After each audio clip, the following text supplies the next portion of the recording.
Welcome into another episode of Ravens Reports post-game edition. We got some updates for you guys in our top takeaways from the Baltimore Ravens preseason opener against the Philadephia Eagles. At number one, let's get it out of the way and talk about it because Nate Wiggins is a dog. This guy is just, I like the nickname that Marlon Humphrey called him, Nasty Nate.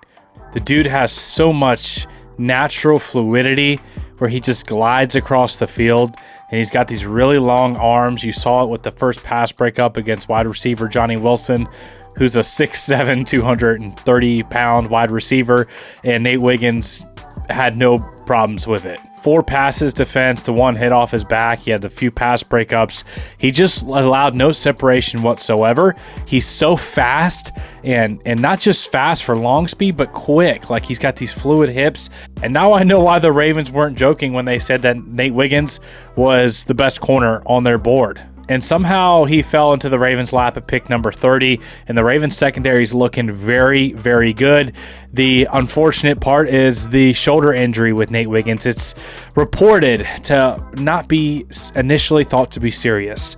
I'm hearing some different things, maybe a shoulder sprain, maybe a bone bruise on the actual shoulder. There was also talks of maybe it just being a bad stinger.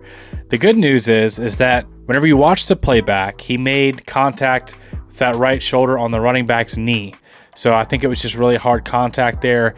Hopefully it wasn't like a tear of the rotator cuff. Hopefully not any fracturing or anything like that. But my initial suspicion is that he's going to be okay and probably miss a little bit of time, but end up coming back and being just fine for our Ravens this year. And let's hope that's the case, because if Nate Wiggins and a healthy Marlon Humphrey and a healthy Kyle Hamilton and a healthy Marcus Williams are all out there together, man, this secondary is going to be something to reckon with. Something that, teams are not going to be able to pass the ball very efficiently on a secondary this talented and this deep. At number 2, on the other side of the football, Tylan Wallace, thought he was probably the best player on offense. And I know he didn't get targeted a lot, but his one target that he got where he just made that nice extension, full extension, nice strong hands. He's always had strong hands, even going back to college when he's been targeted here in the Ravens with preseason last year. Man, he's been consistently a guy with strong hands and just continually makes plays. At this point, I'm convinced that he's the 3rd or 4th best wide receiver on the roster.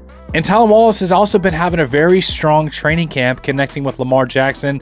On several days, there were several reports that Tylan Wallace has been one of Lamar Jackson's favorite targets throughout training camp. Initially thought of as a, fringe roster type of guy, Tylan Wallace keeps making plays like this. He's going to find himself in a meaningful rotation, not only on special teams as a starter, but on offense as well. At number 3, I'm going to say it, I think backup quarterback is a little bit concerning. Josh Johnson did not look good in live game action. There's been up and downs throughout training camp, good days and bad days. But whenever you see it out there on the field, it's a little bit concerning. Backup quarterback has been a talking point of conversation, a possible position the Ravens could try to upgrade. There's multiple guys out there I'd be willing to give a call, like a Kellen Mond and a Ryan Tannehill, because you don't want to be in a position, if Lamar Jackson were to miss a few games, banged up, illness, whatever, I want to make sure that we have someone in there that can operate the offense and get the most out of the playmakers like Mark Andrews, Zay Flowers, Derrick Henry, all these guys. I want to make sure someone's in there that can at least get the most out of the playmakers around them. And right now, I'm not so sure if Josh Johnson or Devin Leary are those guys. They did not look very good last night. And that's despite the offensive line playing pretty well. And at number 4, speaking of the offensive line, I thought Andrew Voorhees and Roger Rosengarten looked very good. They're both essentially rookies. Andrew Voorhees was truly a rookie last year, but didn't play at all due to that ACL tear at the Combine where he busted out 38 reps on the bench like an absolute champ. And then Roger Rosengarten, he's a true rookie. They both looked good. The left guard spot, I think that belongs to Andrew Voorhees.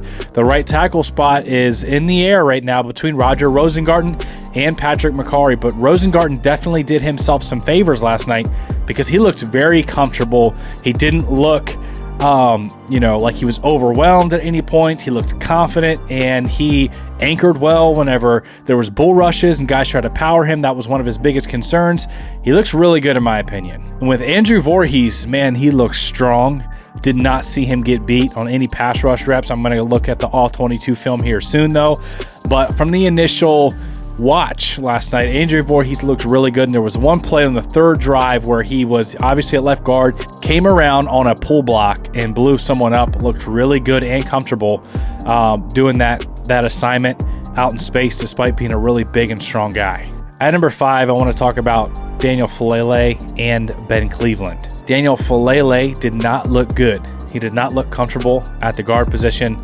There was reports throughout training camp that he looked fatigued at times and that he had to go over to the side and take a break because he just was not up to conditioning standards. I didn't think he looked much better last night.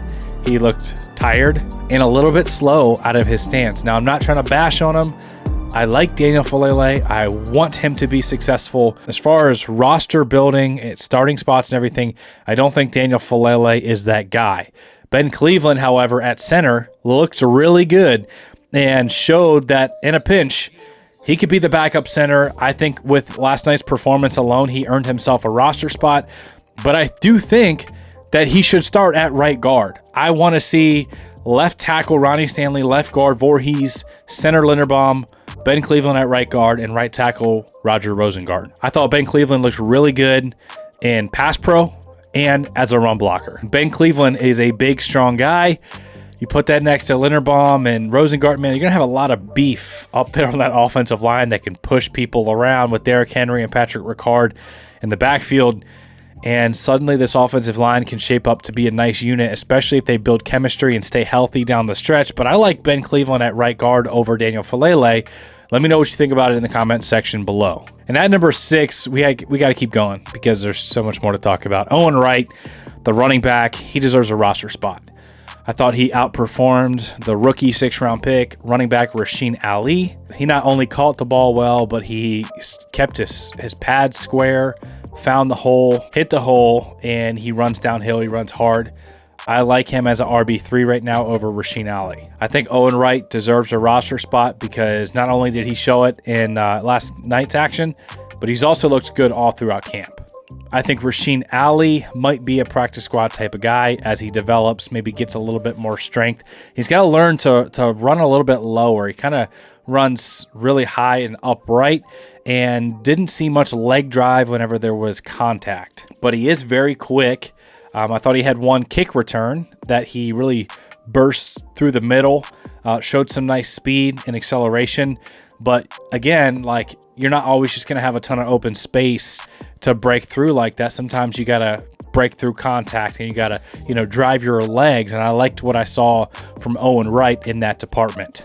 Some other notes is Dayton Wade probably would have been the wide receiver of the game if he had not dropped that one ball where he sat it down in that little zone soft spot. He started to turn his head and just made the age-old mistake where you look before you see the ball into your hand, and he made a simple drop. He led the team with 4 receptions and 27 yards, so led the team in catches and yards.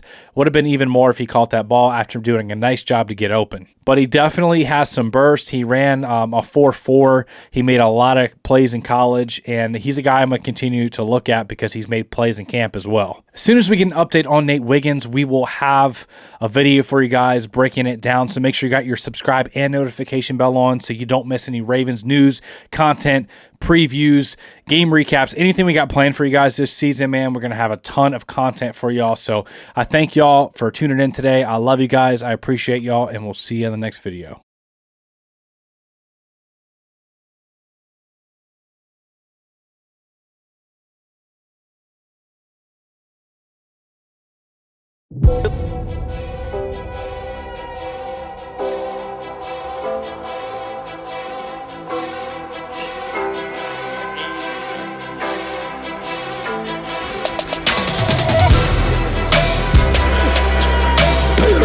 Ray, when he wasn't looking, he ran me over.